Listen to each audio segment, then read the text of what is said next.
tout le monde était heureux à la proclamation.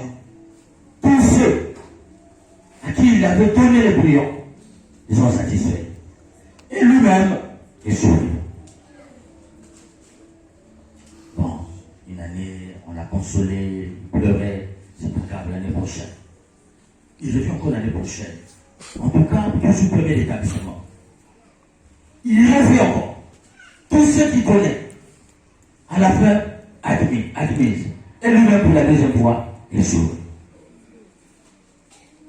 Et là, ça commence à faire le tour.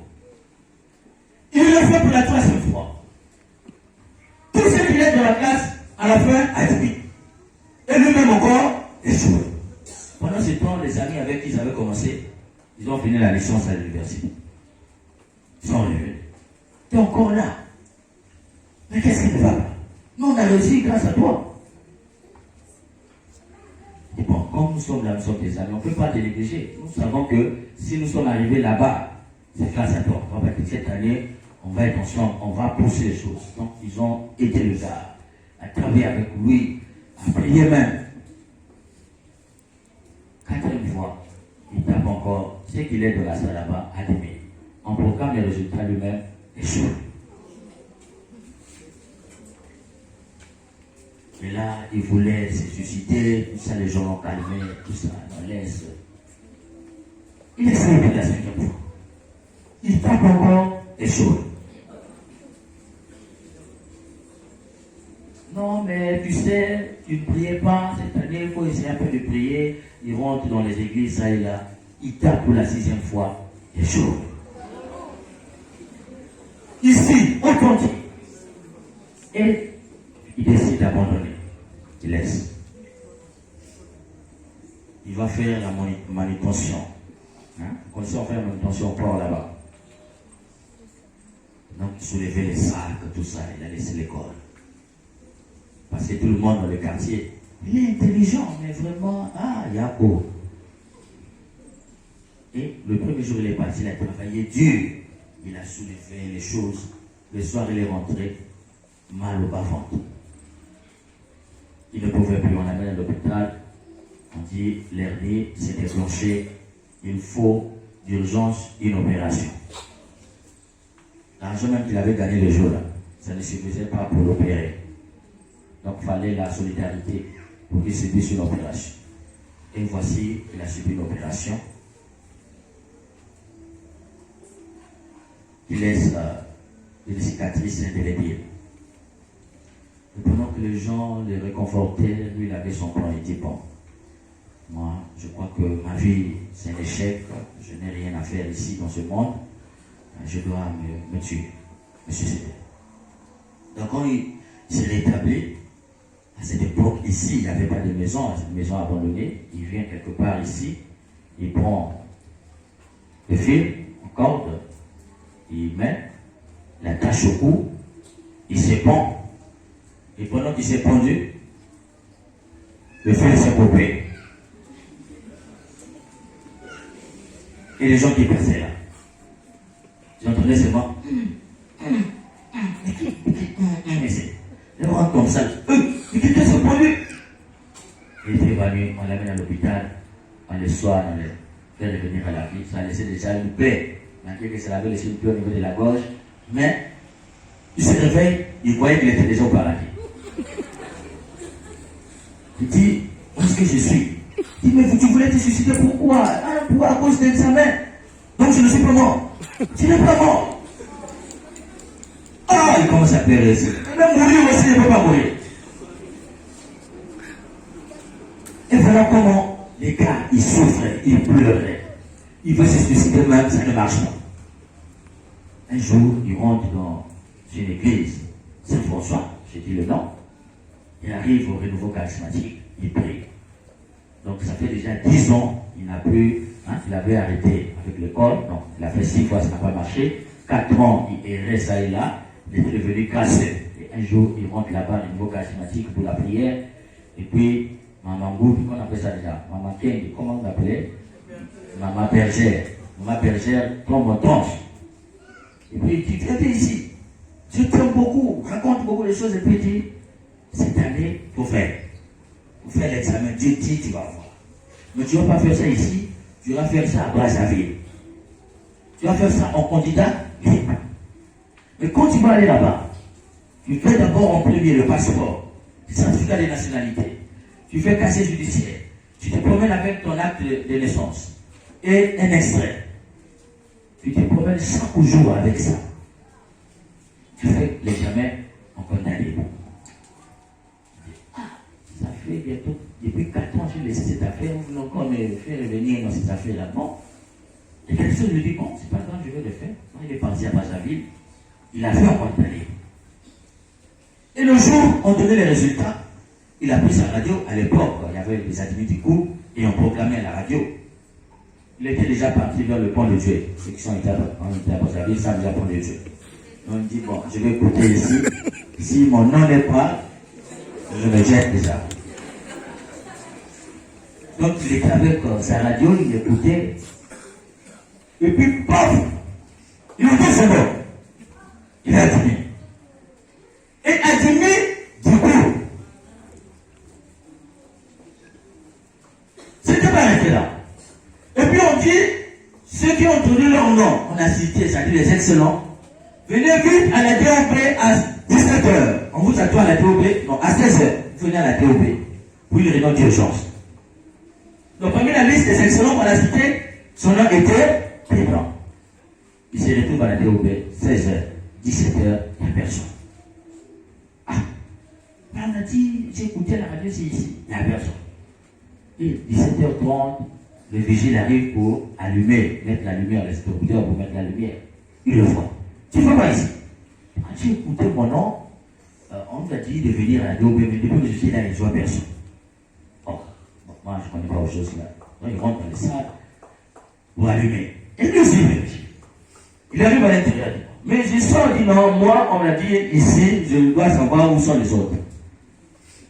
Ah, donc le vigile appelle le responsable. Oh, mais j'ai quelqu'un ici, il insiste tellement, je ne sais pas. Il dit, fais-moi passer, les gars.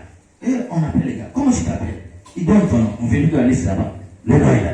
Mais les autres sont déjà dans la réponse. Qu'est-ce que tu fais là-bas? Ah, on m'avait dit de venir ici. Bon, viens tout de suite me rejoindre dans tel endroit. Donc il arrive là-bas, tout cassé. Les gars disent, oh, ton nom est dedans. Tu es enfant de qui? Il dit, non, c'est pas un peu d'enfant de qui, mais mon nom est dedans. Donc le gars, il comprend pas. Il dit, mais on avait fait la réunion avec les autres. On a participé à toutes les réunions. Ton nom n'était pas. Qui a mis ton nom? Et les autres sont allés à l'aéroport. Et tous les autres qui étaient dans l'aéroport, ils étaient en posture. Donc, il y a la marmaille. Pendant que vous attendez les résultats, il y a des gens déjà qui savent qu'ils sont admis. Ils sont déjà en posture, direction l'aéroport pour aller. Donc, on a mis le gars à l'aéroport. Maintenant, on regarde. On appelle ça et là. Mais le nom, qui a mis le nom? On ne sait pas qui a mis. On appelle celui qui avait saisi. Mais tu as saisi tel nom ici, est-ce que le nom a été? On a fait toutes les réunions, le nom n'était pas. Il dit, moi j'ai saisi, ce n'est pas saisi ce nom-là. Mais on voit dans la liste officielle, le nom est là. Qui a mis le nom? Personne ne sait. Ça s'appelle, ça se bruite. Bon, on cherche la société. Bon, on va l'éliminer. Ce qui est sûr, on va seulement l'éliminer. Mais toi, tu veux voyager, on ne sait pas qui a mis ton nom. Est-ce que tu as un passeport? Maintenant, il déballe le truc qui s'est promené avec, tout cassé dans ce qu'on appelle, dans son sac qu'il avait dans le. Il sort, il donne le passeport. Ah. Mais tu vas voyager le passeport, tu n'as même pas un extrait. D'ailleurs, est-ce que tu es congolais même? Casier judiciaire. Ils sont encore casier judiciaire. Bon, je sais que tu n'as pas de problème avec la justice. Mais est-ce que tu es congolais? C'est pourquoi les nationalités? Ils sortent. Ah. Mais qui a mis le nom? Ça s'appelle seulement. Mais qu'est-ce qui se passe? Les gens vont voyager, mais il y a quelqu'un ici, on ne sait pas. Ah. Bon. Mais est-ce que tu as un acte de naissance? Parce que tu vas aller là-bas, il faut qu'ils sortent l'acte de naissance. Ils sont coincés. Bon, comme on a fait là-bas, il ne faut pas que la chose s'ébrouille. On sache ce qui s'est passé. Il faut qu'ils voyagent. Donc, ils ont arrangé rapidement la chose. Envoyé à l'ambassade de France le même jour. On a mis le tampon, visa. Il débarque avec les autres. Tout le monde en costume, lui avec son logo, tout cassé dans l'aéroport. il monte dans l'avion, il arrive en France. Il arrive là-bas, les Français disent, d'accord, vous êtes venus pour les études, ok, on va vous refaire le test. Vous allez faire le même bac avec le même sujet que vous avez eu à faire chez vous. Et nous allons corriger ici. Ils ont refait le baccalauréat là-bas avec le même sujet. Un seul a dit, c'est eux. Et voilà que les Français disent, la formation ne se passera pas ici, tu iras aux États-Unis. Il arrive aux États-Unis, très brillant, on dit, c'est un génie. Il a fini la formation, les Américains disent, tu ne peux plus rentrer au Congo pour aller travailler, tu vas travailler ici, dans la production scientifique des États-Unis. Et il revient au Congo ici, pour dire au revoir et merci à sa famille. Il regarde, beaucoup de gens étaient déjà morts. Il dit, mais je dois me rendre quand même à Saint-François, il arrive là-bas. Je voulais voir maman Intel qui était, oh, mais elle n'est plus bergère, on ne sait pas où elle est. C'est maintenant un nouveau berger qui est là. Puis quand on priait, quelqu'un rentre en transe. Il dit, oh tiens, c'est toi, mais Dieu t'aime. Et la preuve que Dieu t'aime, il avait laissé 2 cicatrices dans ton corps. La première, c'est qu'il avait marqué ça au niveau de ton intimité, pour te rappeler qu'il t'aime. La deuxième, c'est au niveau de ton cou. Dieu te montrait qu'il t'aime.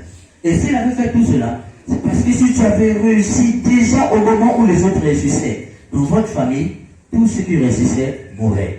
Un tel avait le bac, il a eu la licence là-haut, il est mort.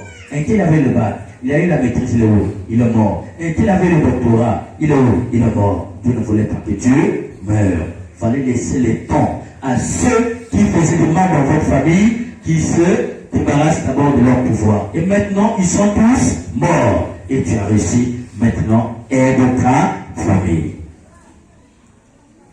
C'est pour te dire, toi qui penses que le temps que tu vis des échecs, le temps où tu vis du chômage, le temps que tu souffres, Dieu te dit, mon temps n'est pas ton temps. Avec Dieu, il y a toujours un plan pour chacun de nous.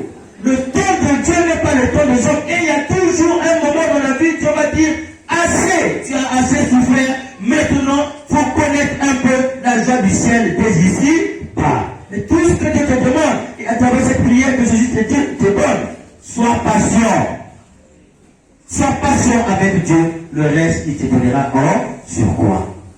Alors nous allons prier, chers frères et sœurs, pour que nous puissions rentrer dans cette patience de Dieu, en priant que nous puissions laisser le temps de Dieu se faire dans notre vie. La volonté de Dieu puisse se faire dans notre vie. Parce que quand Dieu dit, maintenant je vais te montrer ma gloire, tu vas vivre et partir sur cette terre des hommes de gloire en gloire. Mais aie la foi que l'essai que tu as connu cette année, l'année suivante, l'année qui viendra, Dieu te dira, mon fils, ma fille, maintenant, c'est le bac.